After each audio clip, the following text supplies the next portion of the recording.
Observe good faith and justice towards all nations. Cultivate peace and harmony with all.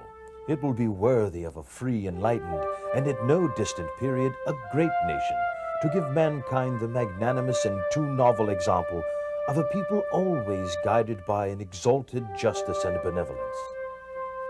In his farewell address, President George Washington offered final advice to the nation that he had helped create. Washington warned the United States against maintaining a standing army, encouraged Americans to avoid all foreign alliances, and repeated his belief that the nation's survival and future greatness depended upon its virtue. Taking Washington's advice to heart, the United States attempted to follow a moral foreign policy based on neutrality and isolationism, avoiding foreign entanglements that might draw it into conflict.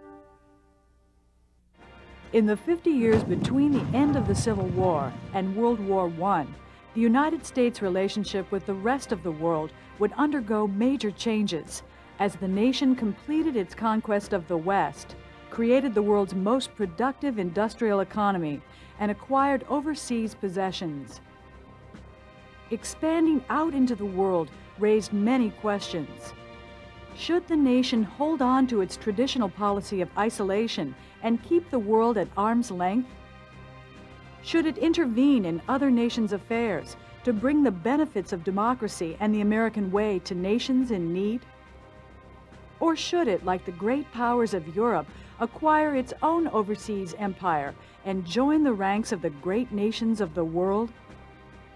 Today, we look back on the era of American expansion and ask many questions.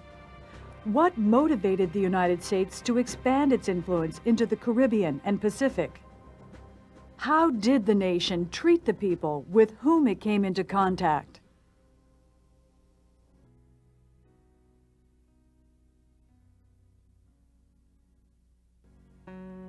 The United States often brought its idealism to its foreign policy, but good intentions were often bound by the prevailing beliefs about race and culture, and American actions and policies at times fell short of Washington's high ideals. Such was the case in the final conquest of the Native Americans as the young nation pushed westward.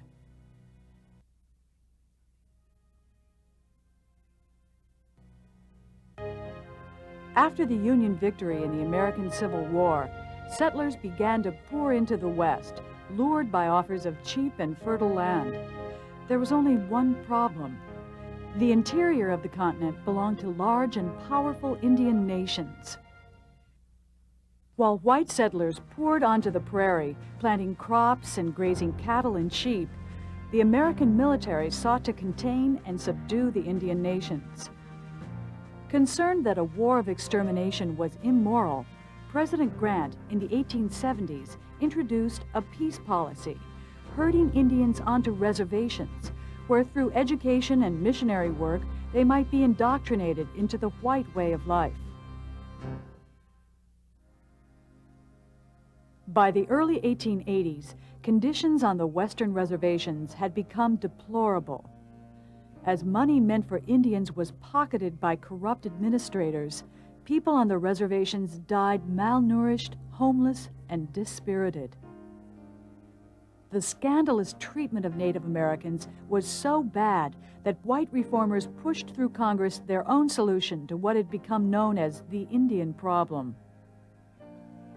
For American Indians, a law passed in 1887 would change their lives very dramatically.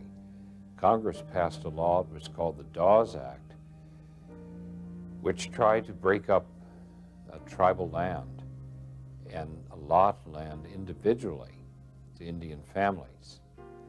People used to tell me, you look in one direction and as far as your eyes can see, and from there as far as your eyes can see, and from there as far as your eyes can see, in any direction. That used to be our land. Now we're, subjected to parcels. And this parcel has been checkerboarded, so we're isolated from one another. When land was allotted to people individually, rather than held collectively by a tribe, then it really was an attempt to undermine tribal identity, to get Indians to think individually as Americans, not as Arapaho or Cheyenne or Sioux. The subdivision of tribal lands under the Dawes Act left millions of surplus acres that were sold off to white settlers and investors.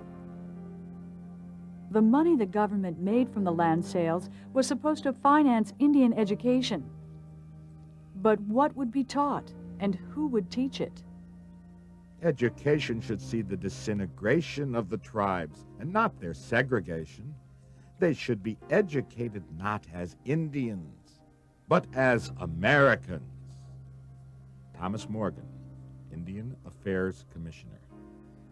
But while they were going through that process, they were also detribalized. They were told that their values were not very good, that their way of life was no good, that they had to become Christians, that they had to become members of the white society.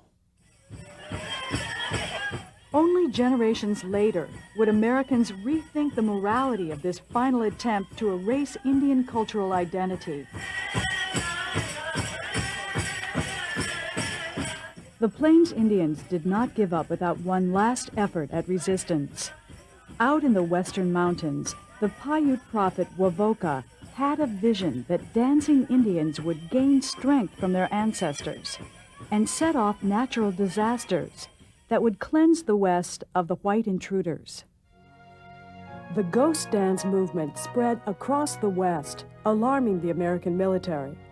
When groups of Lakotas fled their reservations in the winter of 1890, the U.S. 7th Cavalry tracked them down, and on December 29, 1890, massacred 300 men, women, and children at a creek called Wounded Knee. Something else died there. A people's dream died there. It was a beautiful dream. Black Elk. The massacre at Wounded Knee dealt a final death blow to the Plains Indians' way of life.